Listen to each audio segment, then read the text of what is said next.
నమస్తే అండి, నేను రజాక్. మెగాస్టార్ చిరంజీవి గారు మనశంకర వరప్రసాద్ గారు సినిమా రేపొద్దున ల్యాండ్ అవ్వబోతోంది. సో ఇలాంటి క్రమంలోనే ఈ సినిమాకి సంబంధించి ఎవరైనా సరే నెగిటివ్ రివ్యూలు రేటింగ్లు ఇవ్వడానికి ఏం మాత్రం కూడా వీలు లేదని చెప్పేసి కోర్టు రంగంలోకి దిగిందనమాట. సో రేపొద్దున బుక్ మై షోలో మీరు ఒకవేళ రేటింగ్ రివ్యూలు ఇవ్వాలనుకుంటే కుదరనటువంటి పని అన్నమాట.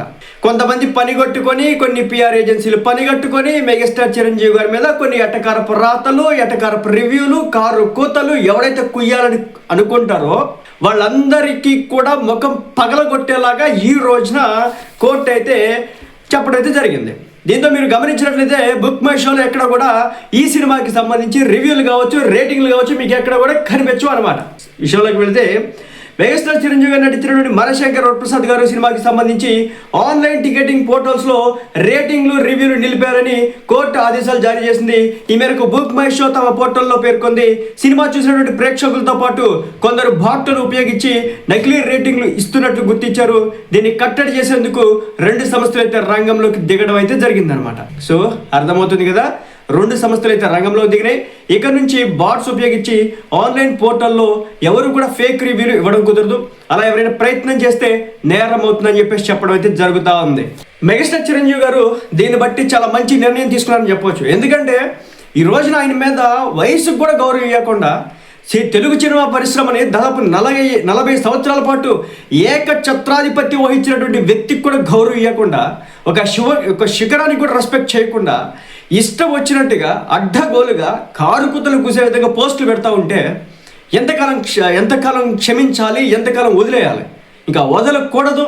ఎవరైతే నిన్నంతా కూడా కలలుగానే ఉంటారు. నేను యూట్యూబ్లో కూడా కొన్ని వీడియోలు చూసినాను. సినిమా ఇంకా బయటకు రాకముందే అప్పుడే రివ్యూలు రేటింగ్ మొదలెట్టినారన్నమాట. సో వాటికి సంబంధించి కూడా చేసే ప్రయత్నం చేద్దాం, ఎందుకంటే మనం ఎక్స్పోజ్ చేయాలా.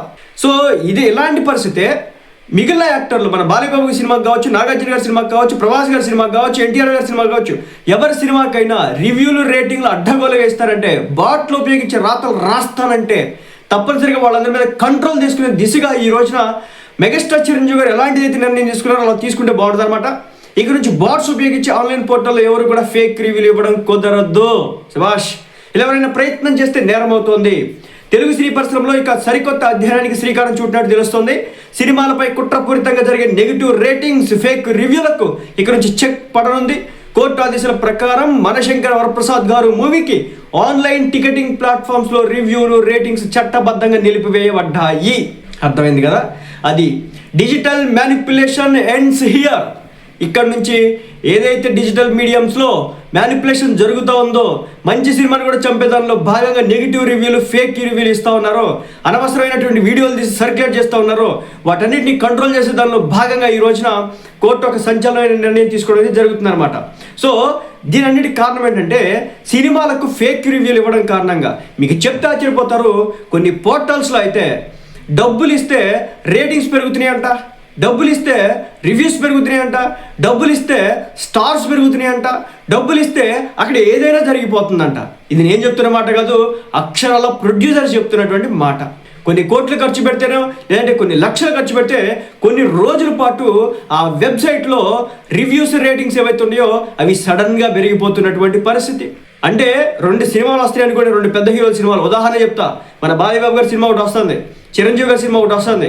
సో ఈ రెండింటికి మధ్య పోటీ అనేది ఒకటి ఉంటుంది తప్పనిసరిగా అభిమానుల్లో.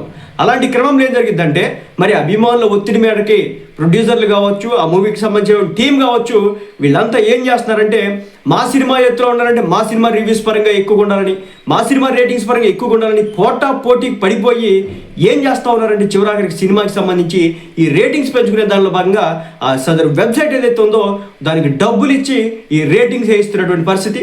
మొత్తానికి అయితే మెగాస్టార్ చిరంజీవి గారు ఒక మంచి అడుగేయడం అయితే జరిగిందనమాట. ముఖ్యంగా పెద్ద సినిమాలో ఒకే సమయం ఇప్పుడు చెప్పిన స్టోరీయే ఇలాంటి ఫేక్ రివ్యూలతో రంగంలోకి దిగుతున్నారు. దీంతో సినీ పరిశ్రమకు దెబ్బ పడుతోంది. అయితే ఇప్పుడు ఇలాంటి ఫేక్ రివ్యూలకు కోర్టు ఆర్డర్తో చెక్ పడింది. ఇక ట్రెండ్ మనశంకర్ వరప్రసాద్ గారి చిత్రంతోనే ప్రారంభం కాబోతోంది. ఈ మేరకు అధికారికంగా కూడా ప్రకటన వచ్చేసిందని చెప్పేసి చెప్పడం అయితే జరుగుతోంది అనమాట. సో అయితే ఇది బుక్ మై షోలో ఆగుతుంది, గుడ్, బాగుంది, కాదనట్లేదు. కానీ గ్రౌండ్ లెవెల్లో పరిస్థితి అండి. ముఖ్యంగా ఏంటంటే, కొంతమంది పనిగట్టుకొని యూట్యూబ్ ఛానల్స్లో, ఫేస్బుక్లో, ఇన్స్టాగ్రామ్లో, వెబ్సైట్లలో అతి దారుణంగా సినిమా బాగున్నప్పటికి కూడా నెగిటివ్ ప్రచారం చేస్తా ఈ రోజున పబ్బం గడుపుకున్నటువంటి పరిస్థితి. మరి మెగాస్టార్ చిరంజీవి గారి సినిమా మీద కూడా అదేమన్నా అతీతం అంటే కాదు. ఎందుకంటే ఈ రోజు కూడా ఆయన మీద ఏడుపు మొదలు పెట్టినారు. ఎందుకు కూడా చెప్తాను. మెగాస్టార్ చిరంజీవి గారికి ప్రభాస్ గారి సినిమాకి సంబంధించి సంబంధం ఏముందో నాకు చెప్పండి, తెలియగలుగుతా. మెగాస్టార్ చిరంజీవి గారి సినిమా 12వ తారీఖున పొద్దున్న నుంచి మామూలుగా నార్మల్గా రిలీజ్ అవుతుంది. 11వ తారీఖు నైట్ ప్రీమియర్స్ పడుతుంది. అలాగే ప్రభాస్ గారికి సంబంధించి 8వ తారీఖు నైట్ ఏమో ప్రీమియర్స్ పడి 9వ తారీఖు నుంచి నార్మల్గా పడుతూ ఉంది. అయితే ప్రభాస్ గారి సినిమాకి సంబంధించి టికెట్ రేట్ల అంశంపై కావచ్చు, ప్రీమియర్స్పై అంశం కావచ్చు, అక్కడ ఉన్నటువంటి తెలంగాణ గవర్నమెంట్కి మెగాస్టార్ చిరంజీవి గారికి సంబంధం ఏంటి? మెగాస్టార్ చిరంజీవి గారి సినిమాకట ప్రీమియర్లు ఇచ్చారట, టికెట్ రేట్లు హైక్లు ఇచ్చారట. ప్రభాస్ సినిమాకి టికెట్ రేట్లు హైక్లు ఇవ్వలేదట, ప్రీమియర్స్ ఇవ్వలేదట. దీంతో ఈ రోజున మెగాస్టార్ చిరంజీవి గారి మీద పడేస్తున్నటువంటి పరిస్థితి. అక్కడ ప్రభుత్వం ఇవ్వకపోతే ఆ ప్రభుత్వాన్ని నిలదీయాల్సింది పోయి తను మాట్లాడో పెద్దరికం చూపించో మరి ఏదైనా అయ్యో మొత్తానికైతే తన సినిమాకి జీవో వస్తే మరి ఆయన పడితే ఏం ఉపయోగం? పవన్ కళ్యాణ్ దీనికి సంబంధించి చెప్పాడు ఒక మాట, అందరూ మాట్లాడుకోండి, సినిమా ఇండస్ట్రీ అంతా కూడా ఒక చోట కలిసి కూర్చొని ఒక 5 కోట్లు పెట్టి తీసేటటువంటి సినిమాకి ఒక టికెట్ రేట్ పెట్టండి, 10 కోట్లు పెట్టి తీసే సినిమాకి ఒక టికెట్ రేట్ పెట్టండి, 50 కోట్లు పెట్టి తీసే సినిమాకి ఒక రేటు పెట్టండి, లేదా 100 కోట్లు పెట్టి తీసే సినిమాకి ఒక రేటు పెట్టండి అని చెప్పేసి పవన్ కళ్యాణ్ పద్ధతిగా చెప్పి పంపిస్తే ఇప్పటి వరకు ఆయన దగ్గరికి ఈ టికెట్ రేట్లకు సంబంధించి ప్రొడ్యూసర్లు అంతా కూడా కూర్చొని మాట్లాడుకొని ఏమైనా వచ్చారంటే రారు కూడా. కానీ వాళ్ళు ఇండివిజువల్ సినిమాలు వచ్చినప్పుడు మాత్రం పవన్ కళ్యాణ్ దగ్గరికి పొలవమని పరిగెత్తుకుంటూ సంతకాల కోసం వస్తున్నటువంటి పరిస్థితి. ఈ రోజున అదే జరిగింది. రాజాసాబ్ సినిమాకి కావచ్చు, మన మనశంకర్ వరప్రసాద్ గారి సినిమాకి కావచ్చు, అలాగే మన రవితేజ గారి సినిమాకి కావచ్చు, మిగిలిన అనగానే ఒక రోజు సినిమాకి కావచ్చు, ఇలా అందరి సినిమాలకి ఇండివిజువల్గా ప్రొడ్యూసర్లు అడుక్కోవడమే తప్ప అందరూ కట్టగట్టుకుని వెళ్ళి అటు తెలంగాణ రాష్ట్ర ప్రభుత్వాన్ని ప్రసన్నం చేసుకోవడం కావచ్చు, తెలంగాణ రేవంత్ రెడ్డి గారి దగ్గరికి వెళ్తే ఈ సినిమా వాళ్ళు వద్దంటాడా, ఆయన దూరం పెడతాడా, వెనక్కి నెడతాడా? టీజీ విశ్వప్రసాద్ గారు ఏమన్నా ఆయనకి ఏమన్నా వాళ్ళిద్దరి మధ్య ఏమన్నా గట్టు తగాదాలు ఉన్నాయా? లేవు కదా. మరి టీజీ విశ్వప్రసాద్ గారు అంత పెద్ద సినిమా వస్తుంటే 500 కోట్ల బడ్జెట్తో తీసినటువంటి సినిమా వస్తే చివరాఖరికి టాక్ కూడా బాగోపోయిన పక్షంలో, టాక్ బాగాలేదు, ప్రీమియర్స్ పడి ఎంతో కొంత మళ్ళీ రికవర్ అయ్యి ఉండేది, అది కూడా కూడా చేసుకున్నటువంటి పరిస్థితి. ఎందుకు ఎక్కడ తప్పు జరుగుతుంది? సో సినిమా ఇండస్ట్రీ కూడా వాళ్ళ వైపు నుంచి ఒకసారి అయితే చూసుకోవాలా. రెండో పక్క ఏంటంటే ఫేక్ రివ్యూలు అనమాట, ఫేక్ రేటింగ్లు అనమాట, వెబ్సైట్లో దందా అనమాట, ఇది భయంకరంగా జరుగుతూ ఉంది. సో యాడ్స్ ఇచ్చినటువంటి వెబ్సైట్లు ఒక రకమైన రాతలు, లేదంటే ప్రమోషన్కి ఇచ్చినటువంటి ఛానల్స్ ఒక రకమైన రాతలు, ప్రమోషన్స్ ఇవ్వకపోతే కనుక మరొక రకమైన రాతలు ఇక్కడ నడుస్తున్నటువంటి పంచాయతీ అనమాట. సో అందులో భాగంగానే ఈ సినిమాలు వచ్చిన ప్రతిసారి కూడా నెగిటివ్లు మాత్రం విపరీతంగా స్ప్రెడ్ చేస్తూ ఉన్నారు. ఇక మెగా ఫ్యామిలీ అంటే కనుక కడుపు మంట, ఉబ్బరం, ఎన్ని ఈనో ప్యాకెట్లు తాగినప్పటికీ కూడా ఆ కడుపు మంట అనేది చల్లారదు. అలాగే ఎన్ని గ్యాస్ ట్యాబ్లెట్లు వేసుకున్నా కానీ ఆ గ్యాస్ ఉబ్బరం అయితే పోదనమాట. సో అంతలా మెగా ఫ్యామిలీ మీద వీళ్ళు కడుపు మంటతో చచ్చిపోతూ ఉంటారన్నమాట. వాళ్ళ సినిమా వస్తుందంటే చాలు, ఒక పవన్ కళ్యాణ్ గారి సినిమా వచ్చినా, ఒక రామ్ చరణ్ గారి సినిమా వచ్చినా, ఒక మెగాస్టార్ చిరంజీవి గారి సినిమా వచ్చినప్పటికీ కూడా వాళ్ళు ఏడ్చేటటువంటి ఏడుపులు ఎంత దారుణంగా ఉంటాయో మనందరికి కూడా తెలిసిందే. నేను ఇంతకుముందు కూడా చెప్పా, వయసుకు కూడా గౌరవం ఇవ్వకుండా చిరంజీవి గారిని ఈరోజు కొంతమంది వ్యక్తులు టార్గెట్ చేస్తూ ఉన్నారు. తప్పనిసరిగా దానికి ప్రాయశ్చిత్తం చేసుకునే రోజులైతే గట్టిగా రాబోతూ ఉన్నాయి. కొంతమంది పని కట్టుకొని క్రిటిక్స్ ముసుగులో కావాలని చెప్పేసి మెగాస్టార్ చిరంజీవి గారి సినిమాని తొక్కే ప్రయత్నం అయితే చేస్తూ ఉన్నారు, కావాలని చెప్పేసి టార్గెట్ చేస్తూ ఉన్నారు. మెగాస్టార్ చిరంజీవి గారి సినిమాకి సంబంధించి ఒక అక్క ఒక తమ్ముడు కూర్చొని పెద్ద రివ్యూవర్లు క్రిటిక్లు అన్న మాదిరిగా వాళ్ళ సినిమా వస్తేనేమో ఒక తమ్ముడు ఉపన్యాసాలు, అక్కడ బుకింగ్స్ లేకపోయినా కానీ ఊరంతా ప్రచారం చేసుకునేటటువంటి ప్రయత్నం చేస్తూ ఉంటారు. ఈ రోజున బుకింగ్స్ బాగున్నాయి, బజ్ బాగుంది, సెన్సేషన్ క్రియేట్ చేసే విధంగా ఉంది, అయినప్పటికీ కూడా ఈ సినిమా తుస్ అంటూ ప్రచారాలు చేస్తున్నటువంటి పరిస్థితి. సో ఇలాంటి వాళ్ళ కోసమే ఈ రోజున మనశంకర్ వరప్రసాద్ రివ్యూలు రేటింగ్స్ ఎవడైతే రాస్తాడో వీళ్ళందరికీ కూడా గట్టి సమాధానం పడిందనమాట.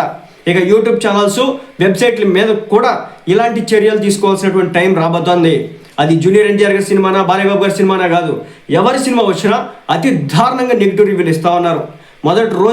మొదటి షో నుంచే ఈ సినిమాలను చంపే ప్రయత్నం అయితే చేస్తూ ఉన్నారు. కాబట్టి దీన్ని తప్పనిసరిగా మనం కంట్రోల్ చేయాల్సినటువంటి బాధ్యత అయితే ఉందన్నమాట. మొత్తానికి చిరంజీవి గారు ఎంత అనుకున్నా సరే ఒక ట్రెండ్ సెటర్ అనమాట. అందులో భాగంగానే ఈ రోజున ఆయన సినిమాతోనే ఈ ఉద్యమం అనేది స్టార్ట్ అయింది. ఈ రోజు నుంచి మెగాస్టార్ చిరంజీవి గారి సినిమాలకు సంబంధించి రివ్యూలు ఇవ్వాలంటే భయపడే విధంగా ఒక సెన్సేషన్ అయితే మెగాస్టార్ చిరంజీవి గారు అయితే క్రియేట్ చేయగలిగినారు. సదరి వెబ్సైట్లలో అయితే కనుక రివ్యూలు పడితే కనుక మరి ఎలా ఉంటుందో చూడాలి. ఎందుకంటే బుక్ మై షో వాళ్ళకి డైరెక్ట్గా చెప్పినారు నువ్వు రివ్యూ చేయడానికి వీలు లేదని చెప్పేసి. ఇంకా వెబ్సైట్లలో ఏ సినిమాలకు సంబంధించి అడ్డగోలు రివ్యూలు కావాలని చెప్పేసి ఇచ్చేటటువంటి రివ్యూల మీద సినిమా ఇండస్ట్రీ కనుక కొంతమేర పోరాటం చేయగలిగితే కనుక వీళ్ళు కంట్రోల్లోకి వస్తారు. దారిలోకి వస్తారు. లేని పక్షంలో విచ్చలవిడిగా భయభ్రాంతులకు గురి చేసి ఈ సినిమా ఇండస్ట్రీ వాళ్ళని భయపెట్టి వాళ్ళ దగ్గర నుంచి డబ్బులు దండుకునే దానిలో భాగంగా ఆ సినిమాని చంపే ప్రయత్నం అయితే చేస్తూ ఉంటారు. సో వీళ్ళు ఎన్ని చేసినా, ఎన్ని ఫేక్ రివ్యూలు ఇచ్చినా, నేను మళ్ళీ చెప్తున్నా, సోషల్ మీడియాలో ఇప్పటికే సినిమా రిలీజ్ కాకుండా రిలీజ్ అయినట్టు రివ్యూలు ఇస్తూ ఉన్నారు. పబ్లిక్ టాక్ సినిమా రిలీజ్ అయిన తర్వాత కదరా బాబు పబ్లిక్ టాక్ వచ్చేది, జనం అప్పుడు కదరా బాబు మాట్లాడేది. కానీ ఇప్పుడు కథ ఏం నడుస్తూ ఉందంటే సినిమా రిలీజ్ కాలేదు, పబ్లిక్ టాక్ బయటకు రాలేదు, అప్పుడే సినిమా వచ్చినట్టు, పబ్లిక్ టాక్ జరిగినట్టు, సినిమా అందరూ కూడా చూసినట్టు. కొంతమంది ఏమో బాలేబాబు అభిమాని అలా ఫీల్ అయినాడు, ఈ అభిమాని ఎలా ఫీల్ అయినాడు, సినిమా చూసి ఎడ్ చేసినటువంటి అభిమాని. ఎక్కడి నుంచి వచ్చినాయి ఇదంతా? ఎవరు చూసినారు? చిరంజీవి గారన్నా సినిమా చూశారు అనుకుంటున్నారా? అది ఇంత దారుణమైనటువంటి సిచ్యువేషన్ ఈరోజు ఉంది. కాబట్టి చిరంజీవి గారు ఒక మంచి నిర్ణయం అయితే తీసుకున్నారు. ఒక్కొక్కడికి దూర తీరిపోవడం మాత్రం పక్క. నెగిటివ్ రివ్యూలు ఇస్తే కనుక తప్పనిసరిగా గట్టి చర్యలు ఉంటాయి అనే విధంగా ఒక రియాక్షన్ అనేది బయటకు వస్తే కనుక అప్పుడు ఈ పనికిమాలిన సంత కావాలని చెప్పి ఆ ప్రభాస్ గారి సినిమాని అది ఓకే, అది ఎట్టుందో అదంతా నేను చూసిన తర్వాత నాకే అనిపించింది. కానీ అది పక్కన పెడితే కానీ ఒకటే నెగిటివ్ దందా సినిమా మీద. అదనమాట. మొత్తానికైతే సినిమా అయితే బ్లాక్ బస్టర్ హిట్ కొట్టబోతుంది, దాంట్లో no doubt at all. So కుమ్మి అయిపోతుంది. రివ్యూలు రేటింగ్లు ఏం పట్టించుకోవద్దు, థియేటర్కి వెళ్ళి చక్కగా ఎంజాయ్ చేయండి. ముందుగానే సంక్రాంతి ఫెస్టివల్ వస్తుంది కాబట్టి అందరికీ కూడా హ్యాపీ సంక్రాంతి. సో మన తెలుగు రాష్ట్రాలు, ముఖ్యంగా మన ఆంధ్ర రాష్ట్రంకి ఇచ్చేవాడికి సంక్రాంతి కావచ్చు, భోగి కావచ్చు, కనుమ కావచ్చు, ఈ 3 ఫెస్టివల్స్ని సంవత్సరం మొత్తం కూడా అత్యద్భుతంగా ఉండే విధంగా సెలబ్రేట్ చేసుకుంటాం. కాబట్టి ఈ సినిమా అందులో ఒక భాగం కావాలని చెప్పేసి నేను మనస్ఫూర్తిగా కోరుకుంటున్నా. ఎవడైనా నెగిటివ్ రివ్యూలు పనికిమాలిన పనులు చేస్తే పెద్ద పట్టించుకోబాకండి. తప్పనిసరిగా వాళ్ళకి సంబంధించినటువంటి చర్యలు అయితే గట్టిగా తీసుకోబడతాయి. సో ఇదన్నమాట మనశంకర్ వరప్రసాద్ గారికి సంబంధించి రివ్యూలు రేటింగ్స్ ఎవరైతే ఇస్తే కనుక దానికి సంబంధించి కోర్టు ఇచ్చినటువంటి ఆర్డర్స్.